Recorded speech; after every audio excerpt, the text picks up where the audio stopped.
लिख लिया,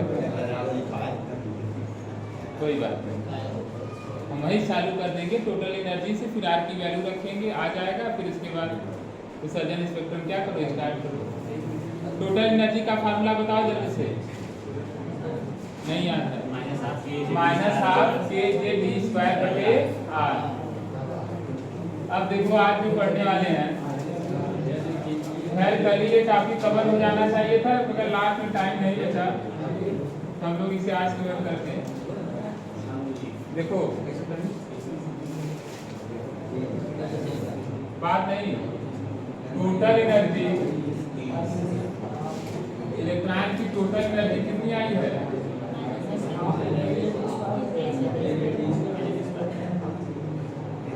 अपान 4, और कल मैं आर की वैल्यू और के की वैल्यू दोनों रख दिया था। यदि सिर्फ आर की वैल्यू रखें तो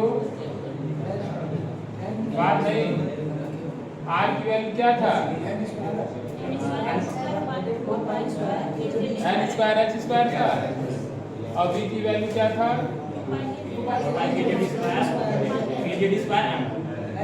तो यहाँ पे हमें आर की वैल्यू रखना है, किसकी वैल्यू, आर की वैल्यू। अच्छा बी की वैल्यू क्या था, 2πkZg² अपान में NH, और आर वाले में n²h² अपान में 4π² mkZd² था ना। तो चलो आर की वैल्यू रखो, हाँ आर की वैल्यू यहाँ पे रखो, के की वैल्यू मत रखो, आर की वैल्यू क्या रखोगे, n²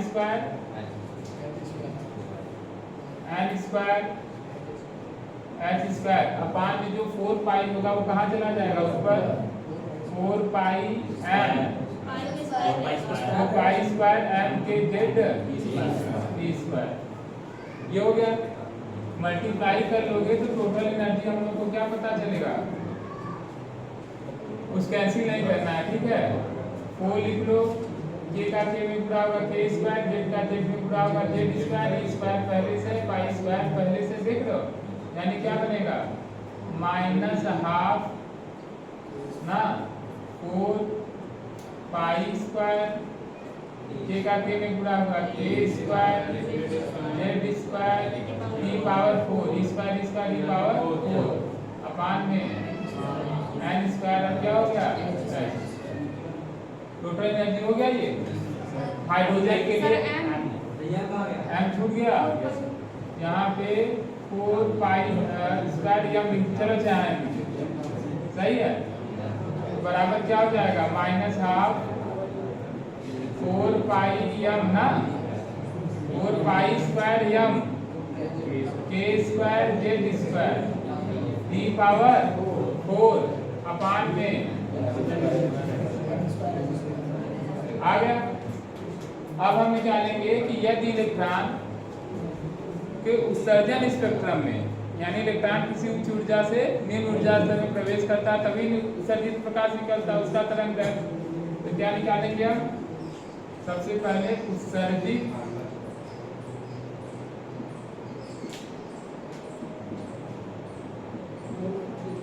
फोटॉन की ऊर्जा, उत्सर्जित फोटॉन की ऊर्जा डेल्टा ई किसके बराबर होता है, E2 - E1 के बराबर। कुछ अच्छा जो नहीं कुछ अच्छा ना आएगा। अब जो उत्सर्जित फोटॉन होती है उसकी एनर्जी कितनी होती है, h न्यू, क्या हो जाएगी, h न्यू बराबर E2। देखो अब क्या करोगे, यहाँ पे बस n2 हो जाएगा, क्या हो जाएगा n2, और E1 की जगह यहाँ पे क्या हो जाएगा n1, बाकी सब क्या है नियत रहेगा कि नहीं। तो क्या हो जाएगा, E2 की वैल्यू -12 क्या 4π² m k²z²e⁴ माइनस ये है और माइनस ये स्वयं है, तो माइनस माइनस प्लस अपान में 1 मिनट, अपान में n2² और माइनस h² हो गया। फिर आगे सेम टू सेम यही चीज रहेगा, प्लस हो जाएगा 12 4π² m बुक में ये सब चीज नहीं लिखता है, डायरेक्ट लिखता है, एक एक स्टेप नहीं वो करेंगे, कितना बड़ा हो जाएगा मगर आप समझ लो। हाँ ये E2 है ना यहाँ के, बाकी सब वही रहेगा। चलो 4 पाई स्क्वायर एम के स्क्वायर जेड स्क्वायर ई पावर 4 अपान में क्या हो जाएगा n 1 स्क्वायर और n स्क्वायर। क्या कॉमन दिखाई दे रहा है बताओ? अरे भाई 4 पाई स्क्वायर एम के स्क्वायर जेड स्क्वायर ई पावर 4 अपान में n स्क्वायर कॉमन है। इसके साथ साथ हाफ भी कॉमन है, हाफ कॉमन है ना, यानी क्या हो गया हाफ 4 पाई स्क्वायर एम के स्क्वायर जेड स्क्वायर ई पावर 4 क्या हो गया कॉमन, अपान में h स्क्वायर, अपान में क्या कॉमन हो गया क्या बचा 1/n1 स्क्वायर माइनस 1/2 स्क्वायर। कोई दिक्कत समझ में आ गया? ये वैल्यू किसके बराबर है h न्यू। तो यहाँ पे मैं क्या लिख दूं h न्यू। बोलो इस h को इधर अगर हम ट्रांसफर कर दें यहाँ h क्यूब हो जाएगा और न्यू बराबर क्या होता है c बाई लैम्डा, न्यू बराबर c बाई।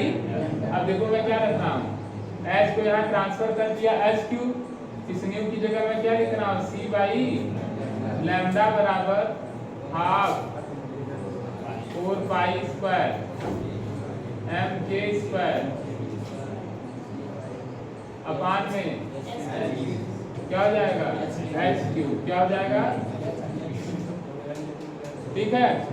और यदि आप समझिए c को इधर ला देंगे क्या हो जाएगा ch क्यूब, c को इधर ला देंगे क्या हो जाएगा ch क्यूब, बुक में ये सब डायरेक्ट कर देता है ना। चलो अब क्या मतलब एक स्टेप लिखे घटा के c यहाँ लिखे 1/n1 स्क्वायर सही है। देखो उस सदिश प्रोटॉन की तरंग दैर्घ्य 1/लैम्डा आ गया कि नहीं, क्या आया हाफ 4 पाई स्क्वायर एम के स्क्वायर ई पावर 4 अपान में ch क्यूब, क्या हो जाएगा ब्रैकेट में 1/n1 स्क्वायर यही उस सदिश प्रोटॉन की क्या है तरंग दैर्घ्य है।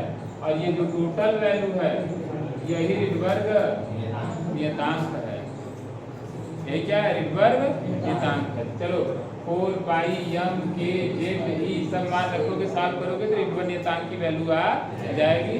और फिर उसके बाद ऊपर नीचे 80 से गुणा किया जाता है r80/n स्क्वायर। चलो टोटल ये आ गया ना तरंग दैर्घ्य। अभी इसके बाद अब आप पढ़ेंगे उस सदिश प्रोटॉन की तरंग दैर्घ्य किसके पदों में रिडबर्ग नियतांक के पदों में। तो जो इतना बड़ा है वो छोटा हो जाएगा। पहले इतना करिए, ये सीधा आता है -r80, क्या आएगा -r/h(c), ऊपर नीचे 80 सभी गुणा करेंगे। देखिए तरंग संख्या रिडबर्ग नियतांक के पदों में, हाँ तरंग संख्या रिडबर्ग नियतांक के पदों में 1/लैम्डा को क्या कहा जाता है तरंग संख्या कहा जाता है। इतना बड़ा फार्मूला कैसे याद करोगे, इसे एक सिंपल वाक्य बनाकर किसमें रिडबर्ग नियतांक के पदों में।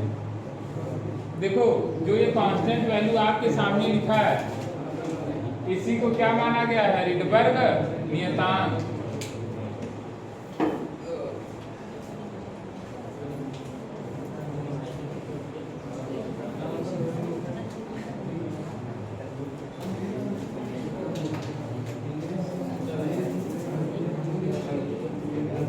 इधर देखो रिडबर्ग नियतांक यही वैल्यू है, r बराबर क्या है, इसे कट करो तो 2 दूनी 2 पाई स्क्वायर एम के स्क्वायर जेड स्क्वायर अपान में तो जेड तो नियत नहीं है, जेड स्क्वायर को कहाँ कर लें अलग। परमाणु क्रमांक भाई तो हाइड्रोजन रहेगा एक रहेगा, जो हाइड्रोजन के सदिश रहेंगे जैसे हीलियम लिथियम उसका एक नहीं रहेगा, तो जेड नहीं नियत है, बाकी सब कुछ क्या है नियत है। जेड स्क्वायर को छोड़ दो, यही आपका रिडबर्ग नियतांक है। अब इसका मान याद कर लो 1.0973 × 10⁻⁷ मीटर इनवर्स। मीटर इनवर्स क्यों? लैम्डा का मात्रक मीटर। अब ध्यान देखना, n1 n2 क्या है? मुख्य क्वांटम संख्या, इसका कोई मात्रक होता ही नहीं, यानी जो बचा कुचा है उसका मात्रक मीटर 1/मीटर होना चाहिए। तो बचा कुचा यही है, यानी इसका मात्रक 1/मीटर होगा, यानी ऊपर जाएगा क्या हो जाएगा? Metre inverse. इसलिए क्या हो गया? 1.0973 × 10⁻⁷ मीटर इनवर्स हो गया। ये टोटल इसकी वैल्यू है। अब हमारा लैम्डा क्या हो जाएगा? बताओ जल्दी से, बोलो जी।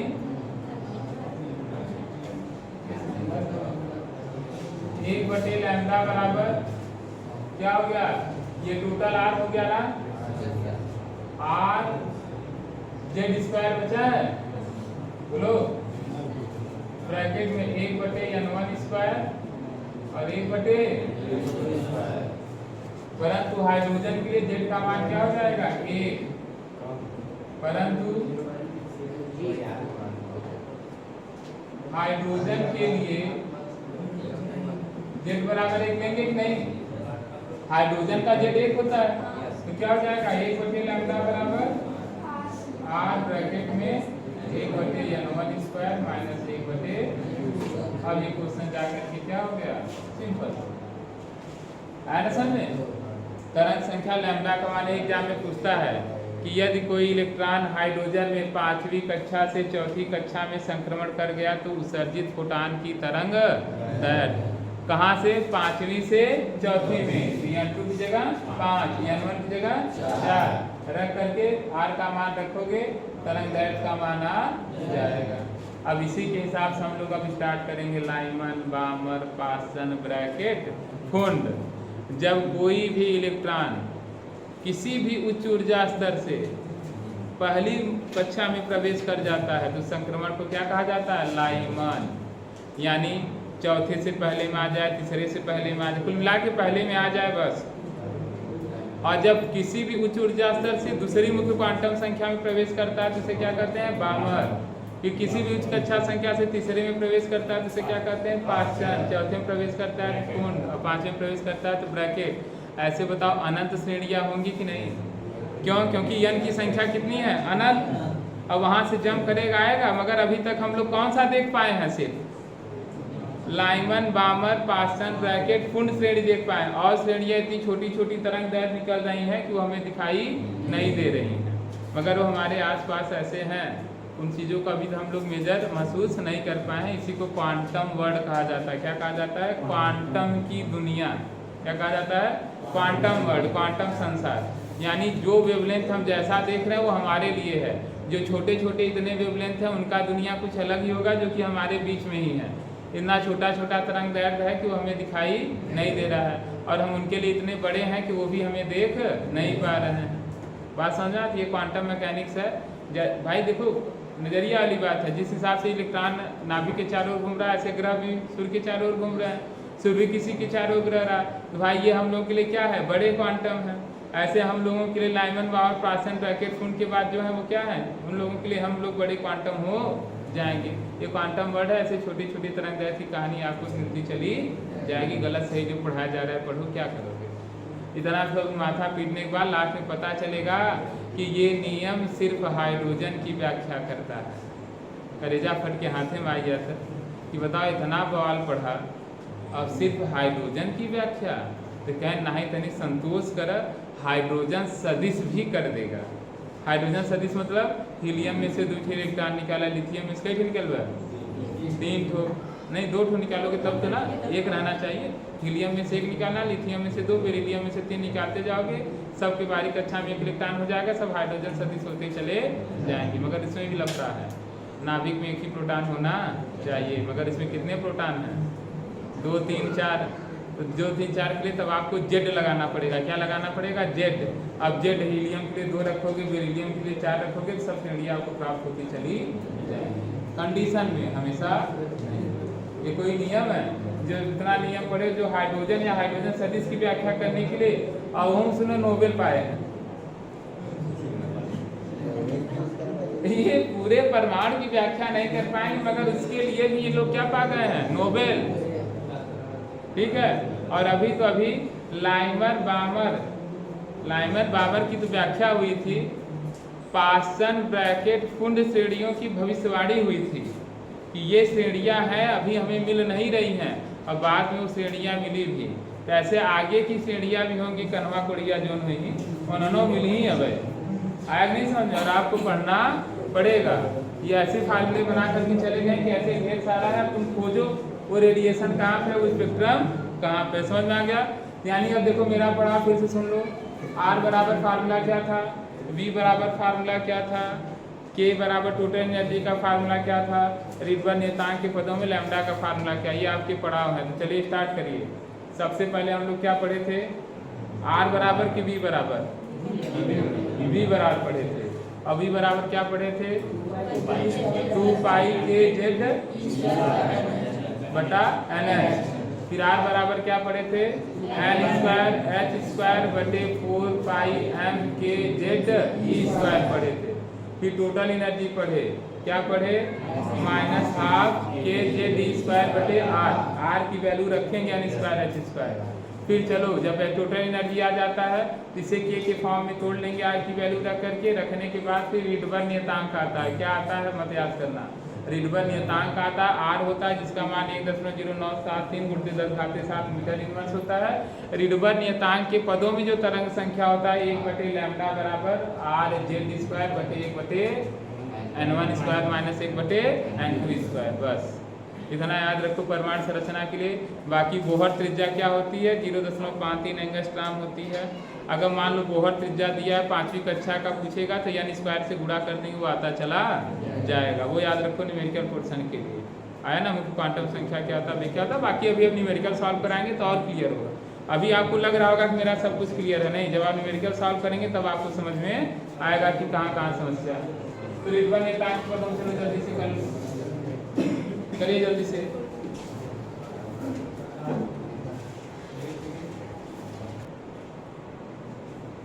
हाइड्रोजन के विभिन्न स्पेक्ट्रम,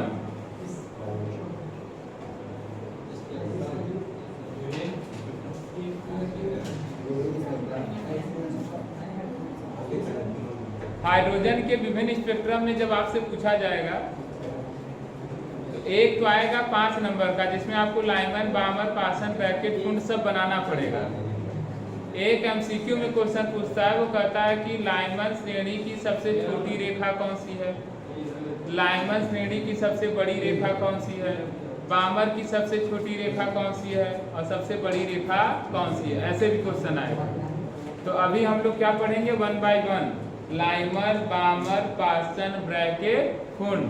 तो जो हाइड्रोजन की विभिन्न स्पेक्ट्रम है वो यही है, लाइमन स्पेक्ट्रम, बामर स्पेक्ट्रम, पासन, ब्रैकेट और कुंड। तो चलो देखो,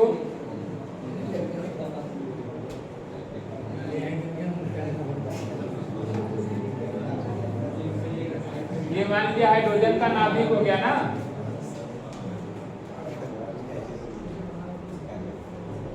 और उसके चारों ओर ऐसे करके कई कक्षाएं हैं। इन कक्षाओं की संख्या कितनी होती है, अनंत। ऐसे है, ठीक।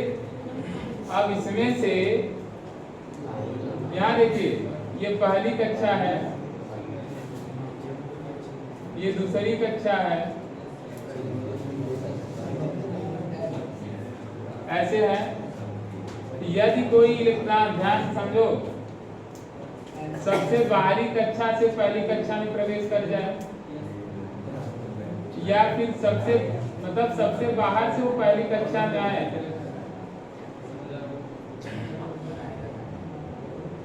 तो इन सभी को क्या कहा जाता है, समझ आए नहीं? ये सभी क्या है, लाइमन।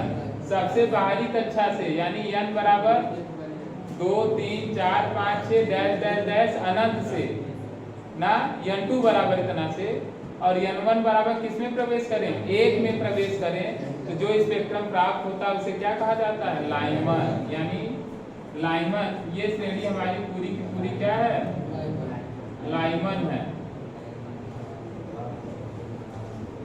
ना। लगत नहीं मन भरे लाई मिल गया, लाइमन है ना।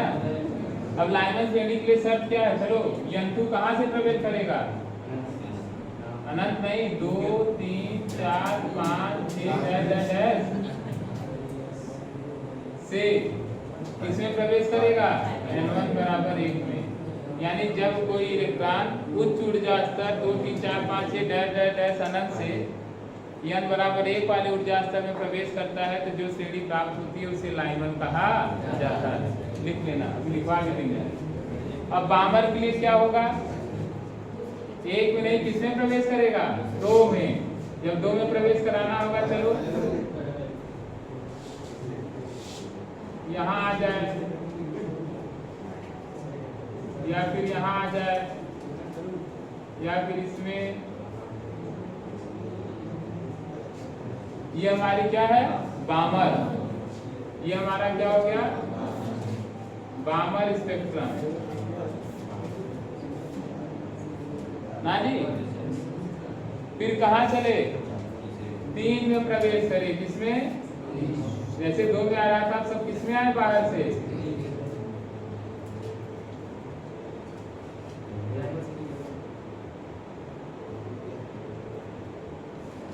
इस श्रेणी का नाम क्या है?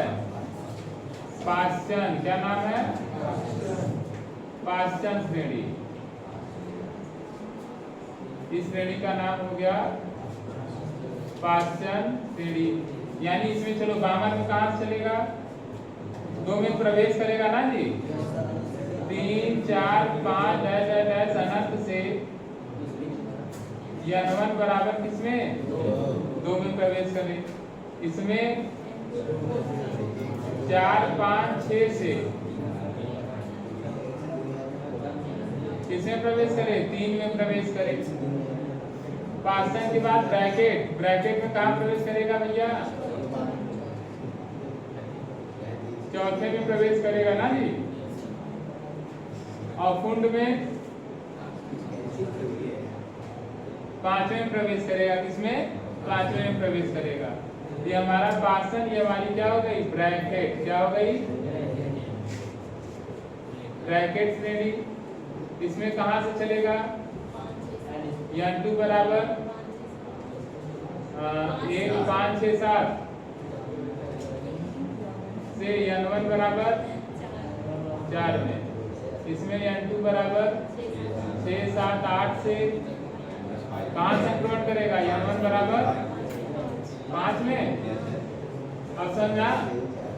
अब चलो, ये लाइनमैन, बामर, पाश्चन, ब्रैकेट, फुंड श्रेणियों की स्पेक्ट्रम है। बहुत सिंपल है। एग्जाम में पता नहीं इसमें क्या रखा है कि बार बार पूछता, हमें खुद ही नहीं पता। जबकि एक बार ठंडे दिमाग से समझ लो, तुम्हें पूरी कहानी क्या है? क्लियर है। और एक चीज याद रखना कि लाइनमैन श्रेणी किसमें आता है? परावैगनी। किसमें आता है? यानी इनकी तरंग दैर्घ्य निकालोगे तो किसमें जाएगा? परावैगनी जोन में। बामर किसमें आता है? दृश्य में, जो हम लोग देखते हैं। और बाकी ये सभी किसमें है? अवरक्त। किसमें है? ये भी अवरक्त है। ये तरंगे होती जिससे हमें गर्मी महसूस होती है ना। अवरक्त भाग, यानी इधर कौन से भाग हैं? अवरक्त। तो गामा, एक्स, परावैगनी, दृश्य, अवरक्त, माइक्रो और रेडियो। अभी अवरक्त से बड़ी क्या है? माइक्रो। माइक्रो से बड़ी क्या है? रेडियो तरंगे का। ठीक है। मगर अभी तक जो ये है परमाणु स्पेक्ट्रम से जो हमें प्राप्त होता है, यही प्राप्त हुआ है। अभी एक चीज इसमें बचा हुआ है कि लाइनमैन श्रेणी की सबसे छोटी तरंगदैर्घ्य कौन सी होगी? सबसे छोटी तरंगदैर्घ्य किसमें होगा? जिसमें संक्रमण सबसे कम होगा कि सबसे ज्यादा? E बराबर 80/λ बताया था संक्रमण वाली बात, नहीं समझाया था पहली क्लास में, पहली या दूसरी क्लास में। लैम्डा बराबर 80/E होगा। यानी जिसमें ऊर्जा क्या है? कम है। जिसमें ऊर्जा ज्यादा होगा उसमें तरंगदैर्घ्य कम होगा। अब इसमें देखो, ये सबसे बड़ा संक्रमण है कि नहीं? ये सबसे बड़ा संक्रमण है, जिससे निकलने वाली जो तरंगदैर्घ्य होगी सबसे छोटी होगी। और इसमें क्या होगी? सबसे बड़ी तरंगदैर्घ्य हो जाएगी। तो पूछेगा लाइनमैन श्रेणी की सबसे छोटी तरंगदैर्घ्य। अब तो हालत खराब। तो सबसे छोटी तरंगदैर्घ्य मतलब जिसमें संक्रमण क्या है? सबसे ज्यादा है। तो लाइनमैन श्रेणी के लिए सबसे छोटी तरंगदैर्घ्य के लिए क्या रखोगे? n2 बराबर अनंत।